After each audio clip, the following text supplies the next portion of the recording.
রাহুল আর ভয়াল অতিথি।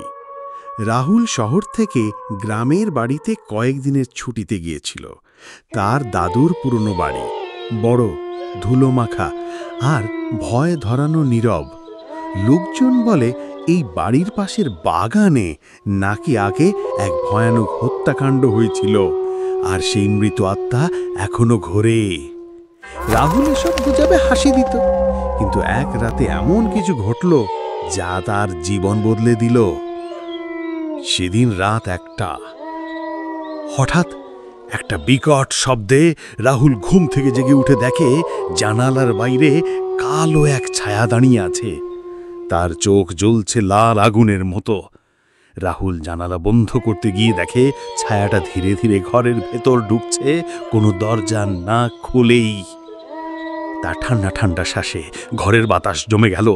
ছায়াটা বলল, তুই তো আমার জায়গায় শুয়েছিস, এবার তোর পালা। রাহুল ভয়ে চিৎকার করতে গিয়েও গলা দিয়ে আওয়াজ বের করতে পারল না। ছায়াটা তার বিছানার পাশে এসে দাঁড়িয়ে বলল, আমার খুনি এখনো বেঁচে আছি, আমার বিচার কর। পরদিন সকালে রাহুল দাদুকে সব খুলে বলল। দাদু দীর্ঘশ্বাস ফেলে বললেন, আজ থেকে 30 বছর আগে এখানে এক মেয়েকে খুন করে বাগানে পুঁতে ফেলা হয়েছিল। কেসটা থামাচাপা পড়ে যায়, ওর আত্মাই হয়তো ফিরে এসছে।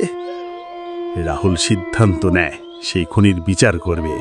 পুরনো নথি ঘেটে খুনির নাম বের করে পুলিশের কাছে দেয়। কয়েক সপ্তাহ পর সেই খুনি গ্রেফতার হয়। এরপর এক রাতে রাহুল ঘুমনে দেখে আবার ছায়াটা আসে, কিন্তু এবার তার মুখে শান্তির ছাপ।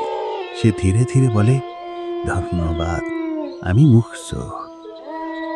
সে রাতের পর রাহুলের ঘরে আর কোনো ছায়া আসেনি, কিন্তু এখনো সে জানে অন্যায়ের বিচার হলে অশান্ত আত্মাও শান্তি খোঁজে। এই রকম আরও গল্পের ভিডিওটি পেতে আমার ফেসবুকটি ফলো দিয়ে রাখুন এবং ইউটিউব চ্যানেলটি সাবস্ক্রাইব করুন।